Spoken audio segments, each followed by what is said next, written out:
In this video, we're going to use Excel to calculate some simple probabilities.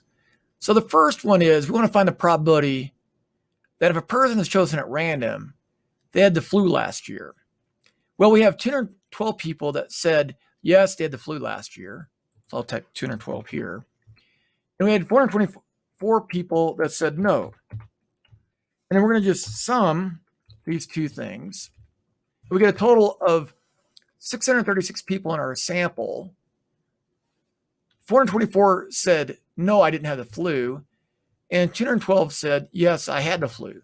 So the probability that a randomly chosen person from the sample has a flu is 212 divided by 636, or 0.3333.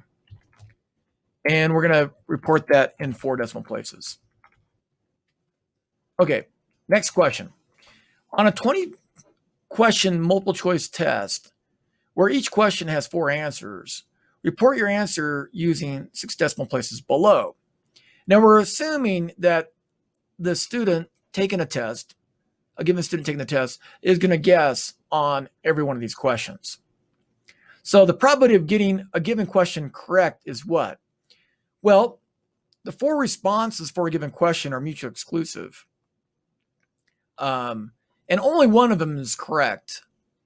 So since there's 4 choices and only one's correct, the probability of getting a given question correct is 1 divided by 4, or 0.25. Okay, the probability of getting a given question wrong is what? Well, if one of the 4 choices is correct, right, then the other 3 have to be incorrect. So if the correct answer is D, then if you choose A, or you choose B, or you choose C, you get it incorrect. And when you use the word or, and since the choices are mutually exclusive, you simply add 1 over 4 for the first wrong choice, plus 1 over 4 for the second wrong choice, plus 1 over 4 for the third wrong choice, because A or B or C are incorrect, and we want to know the probability of getting the first one incorrect, or the second one correct, or the third one incorrect. So all we do is we add up those 3, and one way to do it is just to take 1 divided by 4 plus 1 divided by 4 plus 1 divided by 4. That's one way to do it. Another way to do it is just to recognize that 3 of the choices are wrong, and there's 4 choices. Either way, it's 0.75. The key there is, of the wrong choices, you can pick the first wrong choice, or you can pick the second wrong choice, or you can pick the third wrong choice, and you would just add up those probabilities. Now, I'm going to skip to the next one, or the 4th one here. The probability of getting all questions correct when you're guessing equals what? The probability of getting all questions correct. Well, the probability of getting a question correct is 0.25. And we have 20 questions. So the operative word here is and. We're going to get question 1 correct, and 2 correct, and 3 correct, and 4 correct, yada, yada, yada, and 20 correct. So we can do this. When we're talking about and if you're guessing and you have absolutely no idea which one's the correct answer, then you would just multiply them together because they're all independent. All the choices from question to question, the correct choices from question to question, are independent in that sense. So you would just take 0.25 times 0.25 times 0.25, and you do this 20 times. So a quicker way to do it would be just to do this. 0.25 raised to the 20th power. And you get something that's really close to 0. So let's go here to number.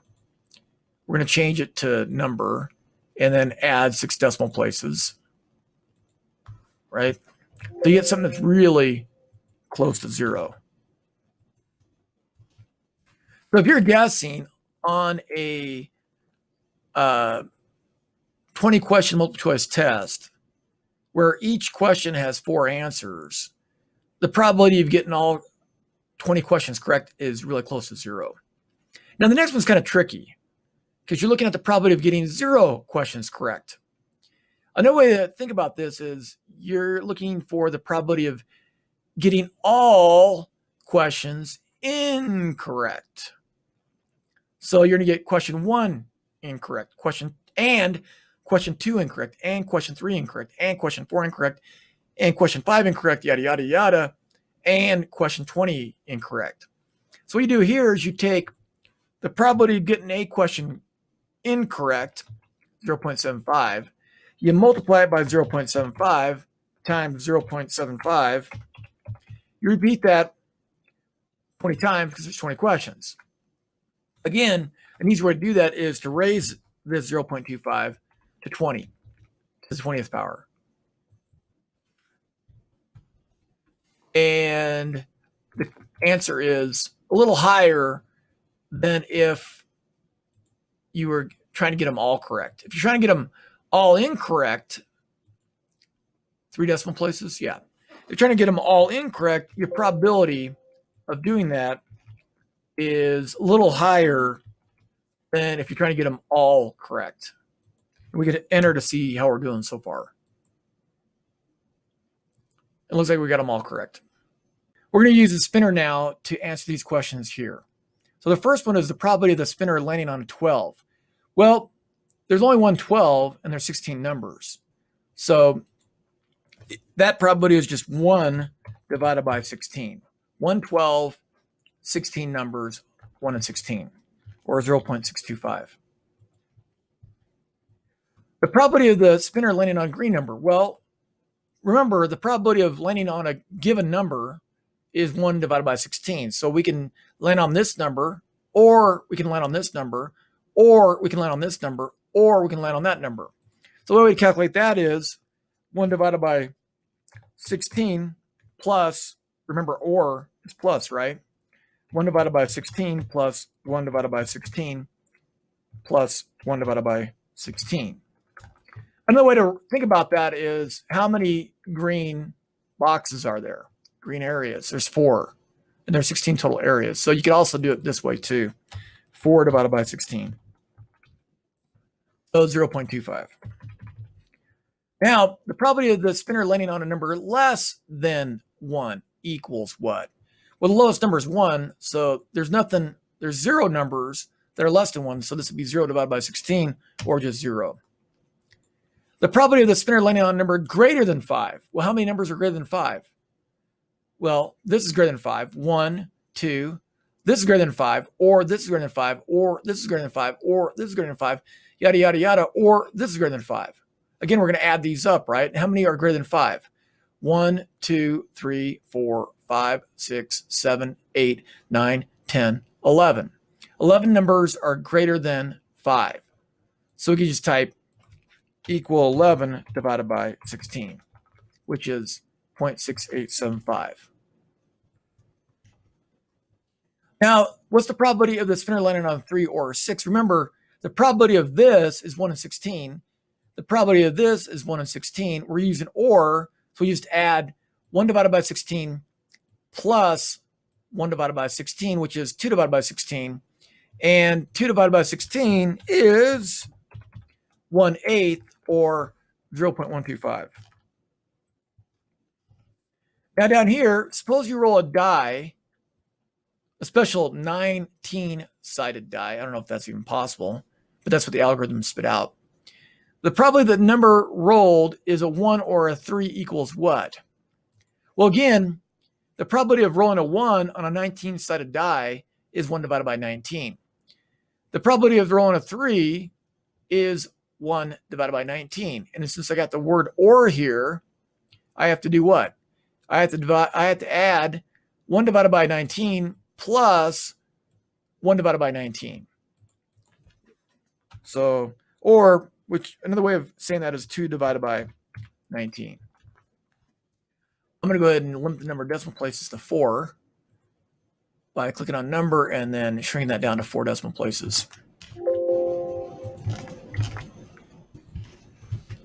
Now suppose that 54% of the people own dogs and you pick 2 people at random. The probability that both of them own a dog equals what? Well, the first person has to have a dog and the second person has to have a dog. So the probability of a person having a dog is 0.54. But remember, we're talking about and. Person 1 has a dog and person 2 has a dog. So we have to multiply this by itself. And we get 0.2916. Let's hit enter or submit and see what happens. We should get them all correct. And we got them all correct, so it makes us feel really good. Thanks for watching.